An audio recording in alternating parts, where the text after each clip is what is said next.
Ladies and gentlemen, welcome back to the fourth edition of Red Shoes Talks. Today, with a very special guest and also a dear friend of ours, Humphrey Bowles, co-founder of GuardHog technology. I'm so excited to have Humphrey with us today on Red Shoes Talks, and we have a great topic to discuss today. We're talking about trust and safety. A more than ever important topic in our industry in today's environment, and we are welcoming Humphrey to our conversation today. Humphrey, tell us, where are you, how are you going, and what are you all about? Simon, such a pleasure to take part in this Red Shoes series, and we're based in London in the UK. We are back to work this week, which feels mega. It's the first week we've got the team back in the office. And I have to say, after having 7 months apart, it feels pretty fantastic and special to be all back together again.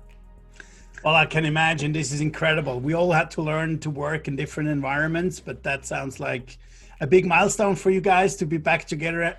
I know how important it is for your company culture as well to do stuff together, and therefore, I can even more understand how great it is. Probably together with the dogs that are part of the team as well. So I'm sure we're looking forward to be left out and sniff on other people than what they have in the past. So let's start thinking into this. So I would love to talk about trust and safety and within our industry, right? I think in the past, we've had a lot of other challenges than trust and safety, right? And maybe a little anecdote. When I was CEO of Interhome, we were approached by APTA saying, we need to have all our properties health and safety approved so we can send British customers to Tuscany or anywhere else. And we felt this was a bit of a challenging task to do, to install fire alarms in a 1600 building or castle, or put a pool fence around a castle that was built several hundred years ago. So we found it very challenging to have this conversation. Obviously, time forward, things are very important when it comes to trust and safety, but also in different aspects. It's not all about the property, but it's also about many other aspects within the guests and owners and PMCs. And I would love for you to share to the audience what your view is on trust and safety in our current environment. I mean, look, trust and safety in vacation rentals incorporates everything from ID verification and guest screening to insurance and surveillance hardware to property and business certification. And I don't think I'm saying anything new by saying that trust is a fundamentally key part of the STR sector's foundations. We talk about it loads and loads. It's the glue that really holds the sector together. But when you ask anyone to define it, they get stumped pretty quickly. So, what I want to try and help people do is demystify it. And therefore, when we look at the STR sector, there are really three sources of trust. The first are the values and norms that cultivate trustworthy behavior. The second is familiarity through continuing interaction. For example, past experiences and interactions. And then the third, which is the one which people don't love to talk about as much, is it's a calculated form of trust, essentially via an assessment of costs and benefits, essentially a probability calculus where the emphasis is on advantages and disadvantages of an interaction. So, am I going to make money from this? Am I going to get a better place to stay for a lower amount of spend? So trust is based on the transaction of facts and feelings. And for me, the building materials of trust are honesty, openness, consistency, empathy, respect, and above all, listening. And without one of these dimensions, trust will likely to fray and even break. And everyone in the STR industry knows how fragile it is and how it can be lost quickly through negative experiences. So openness builds trust, which then further increases communication. And the building materials of empathy and respect and interest in others and genuine listening helps then pull more people through into the industry. So when you wrap all of this up, I define trust as confident reliance on someone when you're in a position of vulnerability. And ultimately, this creates expectations of honest and cooperative behavior. And I think that, the result of trust from guests, owners, and PMCs is confidence. And this confidence to list a property, to make a booking, to arrive and have your expectations met is ultimately on what the entire industry is founded upon. Absolutely. I mean, this is probably one of the most stunning fireworks I have seen in the last 6 months, Humphrey.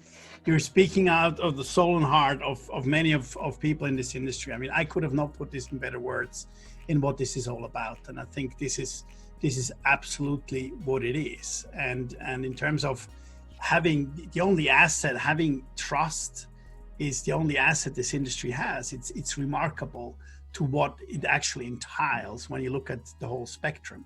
No matter in what type of relations you're building, you as a supplier with a PMC, or a PMC with an owner, or you with a guest, or a guest with you who trusts you and trusts a property management company. And it's amazing how this is coming back very strongly at us, because we have started to understand, hey, without that ingredient, you're not cooking any meal at all. It's like the salt or the sugar in this industry is trust, and otherwise it's just not going to taste nice if that is not there. But having said that, so this is very intangible. It's very hard to grasp, but we understand what trust means, because obviously, looking at child psychology, we know that trust is the most important thing that a child can have, and the worst it can lose to survive. Because if we don't trust, then we cannot survive at all. And this is something we have, and this is not the philosophy hour in the midnight for everyone. This is the Vacation Rental Red Shoes Talks, but it's interesting to talk about this and actually understand in depth what this really means. But for GuardHog technology, now you're adding the word technology to it and coming into this field. So one thing that would really interest me, and I could say, the GuardHog boys are sort of the new kids on the block, but you're making a lot of noise, you're having fun in what you're doing. How did you get into this, and what did you find interesting in entering this sort of lower professional industry, low tech adoption? It's still pretty old fashioned. What made you enter the vacation rental and short-term rental industry? So I think that our history has been predominantly within the short-term rental sector. So I spent a number of years working at a great OTA. And that gave me a unique insight into how this sector operates. And I came into it thinking that insurance was going to solve trust issues. But actually, what I've come to realize and understand by us insuring millions of nights of bookings is that insurance is suboptimal. Insurance is not the answer. No one likes insurance, partly because of the way you pay premiums and then not make claims, or because your house has then been destroyed and you need to make a claim. And therefore, what we have done is to try and find a better way of doing things. We've essentially tried to disrupt ourselves. And we've disrupted ourselves by understanding that within the SDR industry, there are controllable variables based on trust, and that you're then able to use technology in order to process data faster than you can in any other way in order to predict and prevent events happening in the first place.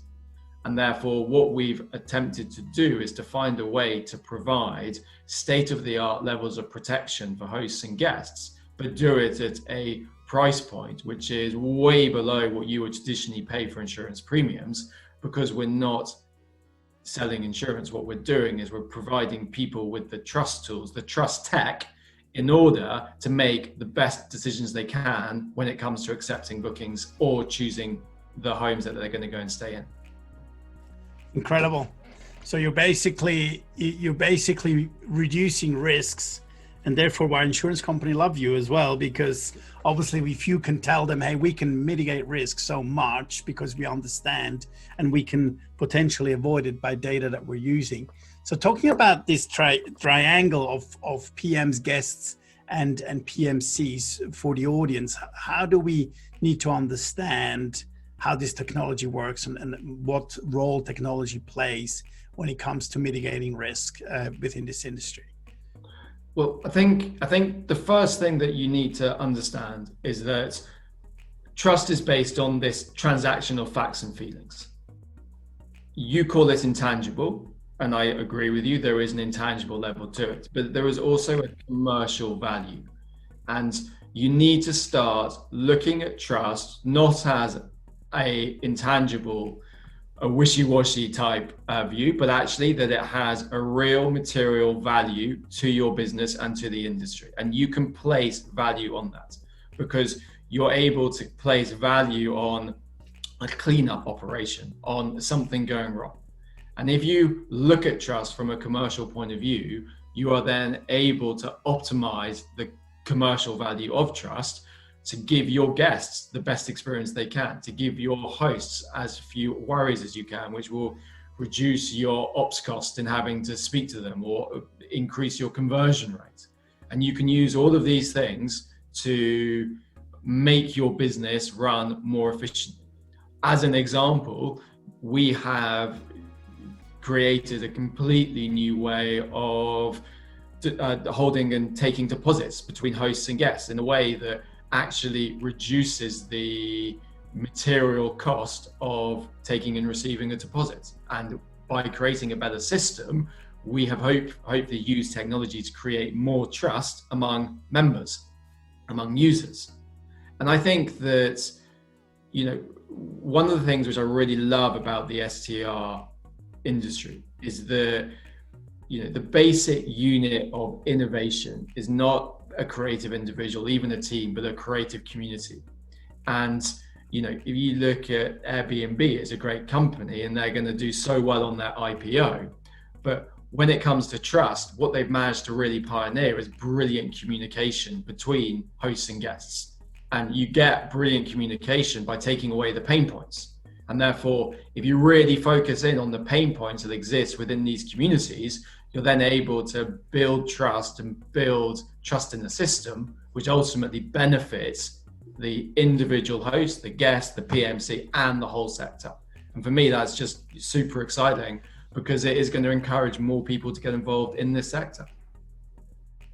Yeah, absolutely. More than ever, right? So especially what we have gone through the last 5 months, which is unprecedented times outside of anybody who's lived through World War II. It has shown our vulnerability, but it also has shown us great opportunity. By the way, I won't ask you in front of the audience if you're going to buy Airbnb shares or not. You can tell me that after this conversation. I would love to hear your answer on that. So let's talk about recovery, right? I mean, we talk about recovery, but we believe that, we always said, even in March, not to worry, this industry will recover faster than any other travel vertical, and it has, point blank. Of course, we had big shifts, urban to leisure, etc. But a lot of our customers, at least at AJL, they're having record months. They're doing incredible business. They have never seen summers like this before. Yes, we had a shift in travel behaviors, more domestic than international, but we can adjust to that. I have a customer in Italy who actually has 99% international customers in the Amalfi Coast. He was able to have occupancies at 60% with serving Italian families in an Amalfi Coast where people would never go to otherwise, but there was nobody else there. So Italians even went to the Amalfi Coast. So I love these little stories that we're hearing, how guests have shifted. We had customers who had guests for 3 months during lockdown in their properties, made good money. So it's definitely has changed. But let's look at it as a whole, as a recovery. And how does that matter in recovery of the short-term rental industry when it comes to this issue that you have mentioned in building that trust and actually how does it help the industry to grow even further is something that would really interest me. So I think that you need to you need to put the industry into a little bit more of a perspective, because any business sector requires trust, but it's not really about that. It's much more about where the STR industry is now. And from our point of view, it's still in its infancy. and therefore it's got a long way to go to maturity. And what that ultimately means is that there is a fundamental lack of familiarity within this industry. So when you're looking at the factors that create trust, you're missing a really big piece of the puzzle. So therefore, trust is even more important than it is in a more mature industry. And, you know, whisper it softly, but maybe, just maybe, COVID is actually being a huge blessing in disguise for this industry. You know, this has not only given the industry time, but it's shone a pretty massive spotlight on the industry's weaknesses. And before COVID, you know, growth was taking the lead at the expense of healthy, sustainable businesses and, you know, with an unsustainable lack of control on costs. And the pandemic has completely recentered this, and has recentered the industry and forced it to grow up and professionalize. And sometimes you have to take a shock in order to actually spend the time to do those things. So with stories of bad guests turning properties into clubs, brothels, drug dens, or hosts scamming guests, you know, cargo containers pitched as beautiful holiday cottages, what we've got to do is we've got to increase confidence to meet everyone's expectations. And the difficulty is that although the STR industry is essentially a digitally native industry, it's still massively backwards when it comes to cross-platform collaboration. So our challenge in the next 5 years in attracting new guests, new hosts, better homes, and encouraging more people to cross this trust threshold is actually to look at trust as this extremely valuable commodity and then invest in it. And we invest in it by openness, better communication, respect, and listening. And by putting all those things together, that is how we're going to pull through the next levels of properties and guests into the sector. Well, Humphrey, I'd love to disagree with you, but unfortunately I can't. You speak our voice. I mean, this is incredible, and we see that as a massive opportunity. But yes, it without a doubt was an absolute wake-up call. If we want to be the winner going forward and attract a lot more guests to our vertical, we still have a lot of homework to do, and it's brought it absolutely incredibly fast to the surface to realize, hey, we're not actually ready. We're focusing on growth, but we're not sustainable, we're not profitable, and we can't live up to the guest expectations and the standards that actually this industry requires in order to attract more travelers. And in this relation, I want to bring up the latest Focusrite study, which has shown us that in the US, only 30% of travelers actually rent. And interesting enough is that over the years, we have seen every year, the total number of travelers that rent in the US have grown. For the last 2 years, 2 consecutive years, it has stayed flat at 30%. So we as an industry have not been able to convince still 70% that travel vacation rental is actually a respectable and professional vertical and a great alternative to any other hospitality products. And this is worrying, and this starts raising questions. And then the analysis also shows that when you ask the consumer who did not rent, why didn't they not rent? It was safety concerns. So here we go. And I think with COVID-19, even more so, but it's a great alternative. And if we can lift these standards and actually provide the customer, put the customer at ease or the guest at ease, that everything is taken care of from start of the payment without having to do deposits all the way to the experience and being there, then we have the possibility to be far more attractive to the other 70% of travelers which have not used the STR vacation rental product. So my question to you, Humphrey, in that connection is, what can we do better? Let's your viewpoint is, you know, you talked about professionalism, and we talked about the distrust issue, the safety part, what role that technology plays within the triangle. What can the industry as a whole do better, and where you guys fit into this spectrum? I mean, Simon, in answer to the kind of first part of your point, I feel like, you know, this is why Gen Z are just so important for the industry.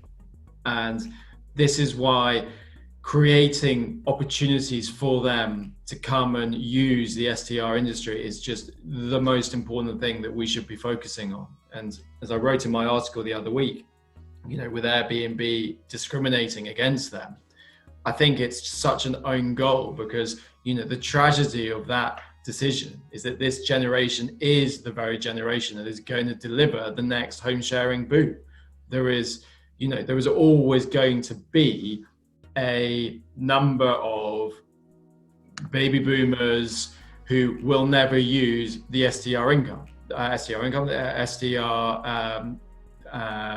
homes. They'll never put their homes up. They'll never be the best guests. Like there's going to take a huge amount of effort to convert them compared to the digital natives of Gen Z and younger millennials. So I think, excuse me, I think that we need to focus on creating a new trust framework, which is going to be fueled by social, economic, and technological forces. And these are going to change the way, I guess, not just change how we are trusted in the world, but how we view trust in the world and in the system. And by professionalizing the system, which is key, creates people to trust the system. And until we can get over that level, there is always going to be an issue and doubts of people looking in on the STR industry from the outside. So for instance, someone I'm a huge fan of, Rachel Botsford, she talks about the trust stack with 3 layers and that kind of thing. And the first layer, people have to trust that new ideas will work and is safe. Great, we've done that. Everyone does that. The second layer is trusting the platform or the third party facilitating the activity. And the difficulty that we have at the moment is that there is a lack of trust in this second layer because of how siloed the second layer is, because of the way that big business operates, the lack of collaboration and communication between the big platforms, the big OTAs, and everyone else within this industry. And it's interesting because actually the third layer is then trusting the individual user. And what we know is that there is 98% of users are brilliant and fantastic and the best hosts, the best guests you can get. But there is this 2% which lurk out there, which are incredibly hard to identify as an individual user, knowing whether or not to accept a booking or not, or when you are booking, knowing that the home you're going to book is actually going to be there at the end. And all of that information is at the moment controlled by a number of great, wonderful platforms. And I really think it's important that people realize that these platforms are not ultimately responsible for protecting every single host and guest. Every single host and guest is responsible for protecting themselves. And the way that we are able to build up trust in this second layer is ultimately by giving everybody the tools to change the way that they look at the industry and do their due diligence and therefore take decisions. And what we are trying to do at GuardHog Tech with GuardHog and with SuperHog is to give people those tools that allow them to take better decisions. And what we are able to do is ensure everyone has a backup plan in place and that everyone has done their due diligence up front. And as long as you've taken those steps, as long as you've gone through I've checked out these guys, I've gone independently to someone else and seeing where they work, on which platforms and who they work with, then you're going to have a great stay. And it's going to shine a light on those 2% and it's going to weed out those bad apples and help fix the problems. Amazing. And I love these 3 layers, which make a absolute sense. And let's focus on this second layer a little bit more and let's get a bit more concrete in the view of a property manager. I mean, with Red Shoe Talks, we want to address a lot of property managers who want to learn from industry experts and see how they can improve their business. And I would like to become a little bit more concrete on the second layer. And I get that obviously the OTAs play a major role in it, and they want to keep everything to themselves, but ultimately it's the property manager who delivers the last mile and everything else attached to it. And therefore, we need to, give them tools in order to have a better control over that and also have a benefit from it. Because one thing that we're talking a lot about AJL is profitability. And we see margin compression being brutal on the industry. We're seeing that OTA, if you do third-party distribution, and OTA is potentially taking 50% of your margin. With the remainder 50% of your margin, depending on what your pricing model is, you need to finance your technology, your operation, and hopefully make some profit at the end of the day. And this is brutal. And technology has become so complex for property managers who are actually good at serving guests and taking care of owners, but obviously they're not technology wizards. And they're looking for views and ways how to become more efficient on one way, how to, sort of cut through the technology weed and forest. And third, have something that creates them more bookings and obviously brings them a better return. How does that, on that second layer, fit into GuardHog technology, and what can a PM expect just in pure examples when he's working with GuardHog technology, and what can he overcome to help his margin compression? Where to start? I think you kind of need a Nobel Prize to start taking on a question like that, Simon. Look, I think that when you're a property manager, you need to list on the right platform for you. And the first thing is that if you're going to be paying 50% of your income to the OTA, you should really question whether that is the right OTA for you, because running a business on 50% margin, I'd say, is a really unsustainable way of running a business. The second is that you need to, I guess part of what our mission is to democratize trust and democratize it down to the individual level, so that an individual is able to stand out and show that they are able to fit in and play by the STR's rules and kind of house rules, let's say. And likewise, from a property manager point of view, that their properties are up to standard and work, and people have had great experiences there. And by democratizing that, it gives you the ability to choose other booking channels, to choose other OTAs that fit your business model, or indeed allows you to take direct bookings. And therefore, what you are able to do is to have more choice. And ultimately, choice is a fundamentally brilliant thing for the sector, because it keeps the sector competitive. And it shines a light on those OTAs which are have an outdated payment process, who send you the money 30 days after a booking has been completed. It makes OTAs have to be more responsive and work harder for their cut. And I like this because it is redistributing some of the, let's call it, power away from the very, very top and pulling it down more towards the bottom, towards the people who actually make the industry work. And the way that tech works, and tech is incredibly important to making this work, is by essentially being able to facilitate and building this trust by scanning and mapping the industry and consolidating everything into one place. And then by collaboratively and collectively combining all these experiences, you're able to seamlessly and efficiently redistribute the information, the data, to the people that need it when they need it, and allow them to take the best decisions when it comes to making a booking, accepting a booking, and ultimately that turns into profitability.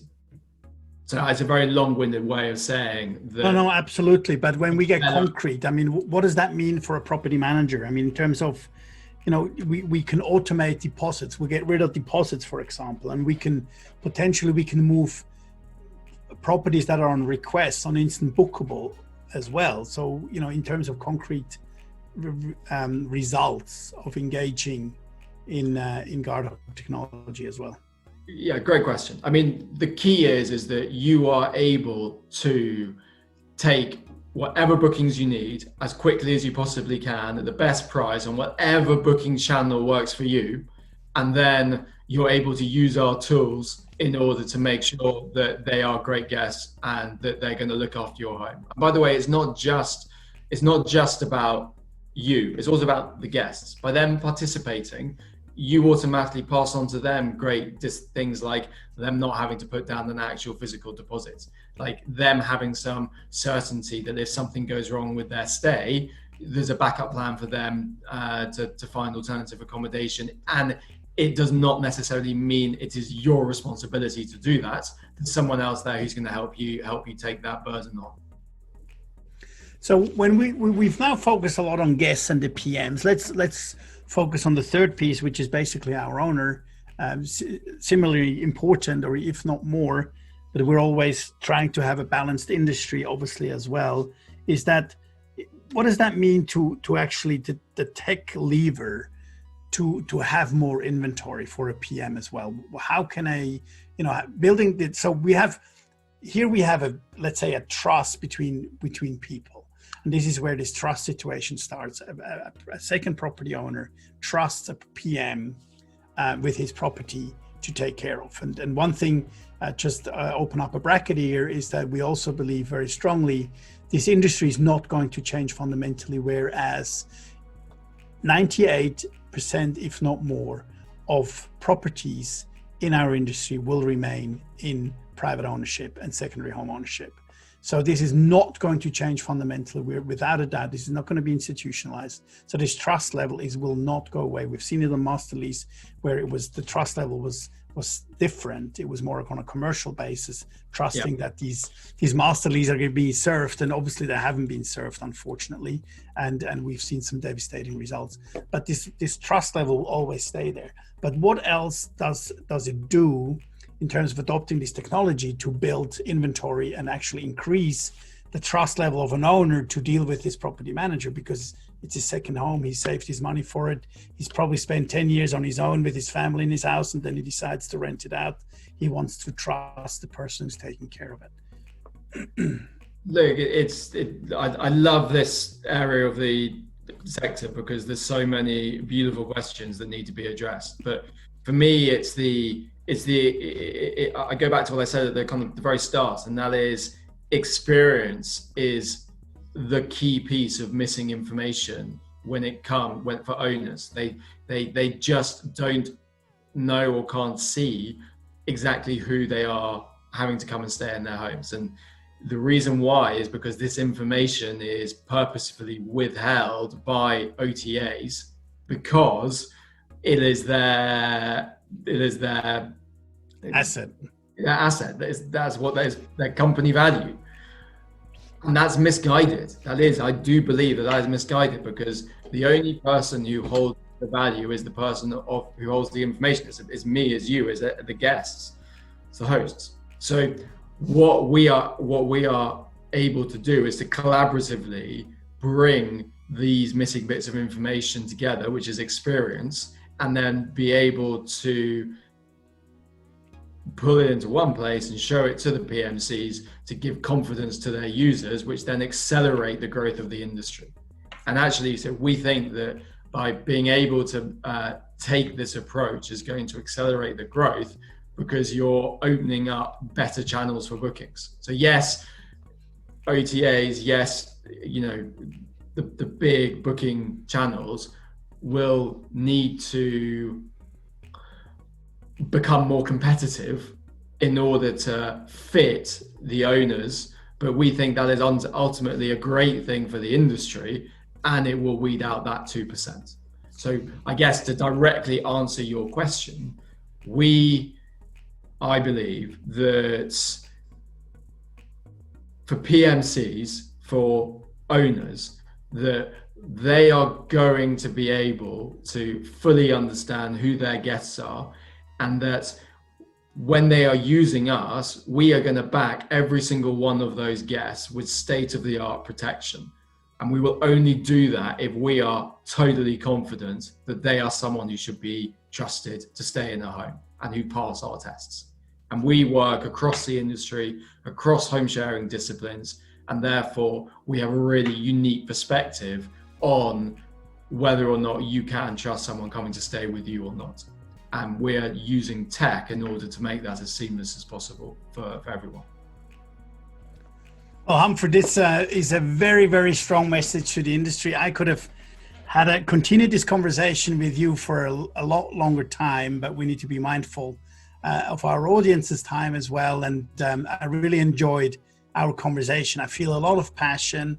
I feel a lot of, eagerness to actually get there where you want to get to. And I think we have a lot of things to do. And if I can summarize it in 2 small sentences, is, COVID from your standpoint is probably one of the biggest chance for vacation rental industry to professionalize. And last, but definitely not least, in summary, we need, what I've taken away as a very strong message, I want to leave the audience with that, is we need to democratize trust. So Humphrey Bowles, co-founder of GuardHog Technology, thank you very much for your time with us on Red Shoe Talks. We wish you lots of success with your business. We will follow every footstep that you do within our own industry, and we only wish you a lot of success. Thank you very much for joining Red Shoe Talks. Thanks, Simon. A pleasure. Take care. Bye-bye. Bye.